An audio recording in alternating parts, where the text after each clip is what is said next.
Bismillahirrahmanirrahim. Assalamualaikum warahmatullahi wabarakatuh. Selamat datang kembali bersama kami di channel Azril Hidayat. Dalam video yang baru ini, teman-teman tenaga honorer sekalian, akan kami sampaikan sebuah informasi yang cukup membahagiakan, sebuah berita gembira, bukan hanya untuk tenaga guru, bukan hanya untuk tenaga kesehatan, tapi untuk tenaga honorer semuanya. Kami akan sampaikan informasi terkait dengan opsi atau solusi dari pemerintah untuk mengentaskan menyelesaikan permasalahan tenaga honorer, akan mengangkat tenaga honorer menjadi ASN. Ada satu opsi yang menurut kami sangat tepat yang akan dicoba untuk dilaksanakan atau menjadi sebuah pertimbangan bagi oleh pemerintah, terutama dalam hal ini adalah Kemenpan RB ya, Kemenpan RB, di mana Kemenpan RB telah memetakan bersama dengan pemerintah daerah, kemudian pemerintah kabupaten, kemudian dengan kementerian terkait dengan tadi terobosan yang akan diambil oleh pemerintah dalam mengentaskan atau menyelesaikan tenaga honorer. Namun sebelum kita masuk di pembahasan, bagi teman-teman yang baru saja menemukan channel kami, jangan lupa untuk subscribe channel ini dan nyalakan lonceng notifikasinya. Terima kasih. Kita ke pembahasan. Jadi informasi ini kami dapatkan ya dari Twitter resmi dari Kemenpan RB, dan juga diposting di Instagram Kemenpan RB, dan juga dikutip oleh beberapa media online ya, terkait dengan sebuah terobosan, sebuah solusi yang akan dilaksanakan oleh Kemenpan RB yang coba untuk dilakukan oleh pemerintah dalam rangka menyelesaikan tenaga honorer, di mana Pak Jokowi sudah mengamanatkan ya, memberikan amanah kepada Menteri Pan-RB untuk mencari solusi bagi masalah tenaga honorer. Telah ada opsi dengan beragam skema yang masih digodok bersama dengan stakeholder. Meski belum final, doakan agar ikhtiar ini menjadi jalan terbaik bagi semuanya. Nah, kita coba cermati dulu, cermati dari pernyataan Bapak Azwar Anas ya, selaku Kemenpan RB. Kita sedang cari opsi. Saya sudah ketemu Pak Isra, saya sudah ketemu teman-teman APPSI, saya sudah ketemu APKASI, saya sudah ketemu APEKSI, saya sudah ketemu teman-teman DPR. Kita sedang cari solusi jalan tengah. Insya Allah mendekati ketemu. Tidak nambah anggaran, tapi kalau bisa mereka juga tidak ada pemberian. Ketemu APEKSI, PSI, saya sudah ketemu APKASI, saya sudah ketemu APEKSI, saya sudah ketemu teman-teman DPR. Kita sedang cari solusi jalan tengah. Insya Allah mendekati ketemu. Tidak nambah anggaran, tapi kalau bisa mereka juga tidak ada pemberhentian dan seterusnya. Nah, berkaitan dengan hal ini, opsi jalan tengah yang disampaikan oleh Pak Azwar Anas, kami telah mendapatkan sebuah informasi ya dari jbnn.com bahwa ada opsi angkat semua honorer jadi ASN. Ini merupakan pernyataan Pak Azwar Anas. Nah, ini teman-teman bisa di cross check ya, kita bisa coba cermati bersama. Jadi opsi solusi jalan tengah yang dimaksudkan Pak Azwar Anas ya, melalui tadi yang kita lihat di Twitter resmi dari Kemenpan RB. Mas Anas ini ya, sebutan dari Pak Azwar Anas, mengungkapkan bahwa saat ini sudah ada beberapa opsi penyelesaian tenaga non ASN.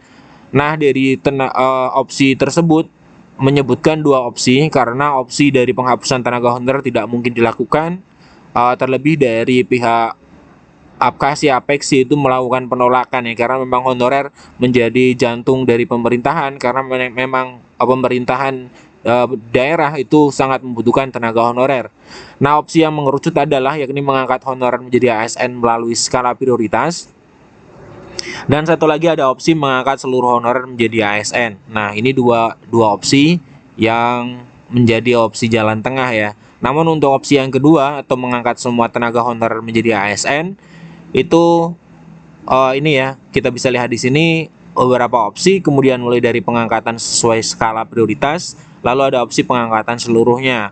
Tapi untuk nanti ada beban fiskal bisa melonjak signifikan dan beberapa opsi lagi, kata Pak Azwar Anas ya. Ini dia. Jadi untuk opsi yang penghapusan tenaga honorer ini sudah tidak menjadi opsi lagi, karena tadi sudah dimentahkan oleh banyak stakeholder ya. Nah, kemudian sebenarnya kalau kita lihat yang dinamakan oleh honorer di sini siapa? Honorer yang akan diselesaikan adalah tentunya kita ketahui honorer yang sudah melakukan pendataan ya, pendataan non ASN melalui pendataan non ASN.bkn.go.id. Tentunya teman-teman tenaga honorer sudah melakukan pengisian terhadap melalui website ini, melalui aplikasi ini. Nah, melalui aplikasi ini BKN telah menyaring atau sudah mendapatkan data ya terkait dengan berapa untuk jumlah non ASN atau tenaga honorer yang masuk dalam database BKN yang itu menjadi prioritas dari penyelesaian tenaga honorer menjadi ASN. Terutama adalah ketika sudah muncul di masa Pak Menpan sebelumnya, di mana nanti honorer akan diselesaikan atau akan diberhentikan, artinya akan dihapuskan mengacu surat edaran Menpan B185M SM.0203/2022. Hanya ada ASN yaitu ENS dan P3K di pemerintahan. Nah, kemudian di sini kita lihat hasil dari pendataan yang dilakukan oleh BKN. Ternyata Pak Azwar Anas pernah menyebutkan berdasarkan pendataan itu totalnya ada 2,5 juta. Namun dari 2,3 juta tenaga honorer atau non ASN ya yang mengikuti atau mengisi pendataan tadi, kemudian ada 1,8 juta yang disertai dengan surat pertanggungjawaban mutlak SPTJM dari pejabat kepegawaian atau PPK dari instansi masing-masing. Nah, 1,8 juta ini artinya adalah 1,8 juta yang memang sesuai dengan permintaan Pan-RB, kemudian BKN mempertanggungjawabkan PPK-nya dengan mengupload atau menyertakan SPTJM atau surat pertanggungjawaban mutlak.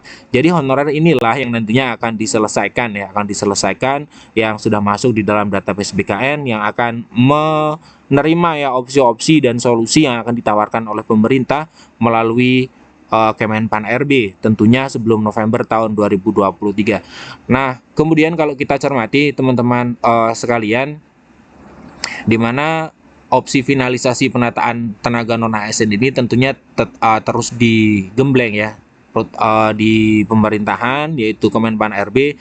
Kemenpan RB kita tahu sudah mengajak banyak stakeholder dari mulai DPR, kemudian tenaga honorer juga, kemudian pemerintah daerah terkait dengan opsi apa yang akan diambil oleh Kemenpan RB dalam ini mewakili pemerintah ya dalam menyelesaikan tenaga honorer ini. Nah, ini mungkin teman-teman ya opsi-opsi yang menurut kami cukup solutif, yaitu terutama pengangkatan tenaga honorer keseluruhan. Itu menurut kami yang sangat baik kalau kita lihat dari sisi tenaga honorer. Namun mungkin dari pemerintah opsi prioritas masih menjadi opsi terbaik, karena ketika diangkat semuanya tadi membuat beban fiskal ya dari pemerintahan. Apapun nantinya, semoga nanti di bulan November memang ada keputusan yang terobosan yang atau solusi yang sangat terbaik yang dapat dilakukan oleh pemerintah, sehingga memang nanti tenaga honorer memang benar-benar, jika tidak ada honorer berarti semoga semuanya berpindah status saja menjadi ASN. Apalagi jika nanti RUU ASN sudah bisa disahkan, maka peluang untuk menjadi ASN tanpa tes itu tentunya akan sangat besar. Terima kasih teman-teman telah menyimak informasi dari kami. Semoga yang sedikit ini memberikan manfaat. Kami akhiri. Assalamualaikum warahmatullahi wabarakatuh. Kita sedang cari opsi. Saya sudah ketemu Pak Isra, saya sudah ketemu teman-teman APPSI, saya sudah ketemu APKASI, saya sudah ketemu APEKSI, saya sudah ketemu teman-teman DPR. Kita sedang cari solusi jalan tengah. Insya Allah mendekati ketemu. Tidak nambah anggaran, tapi kalau bisa mereka juga tidak ada pemberhentian dan seterusnya.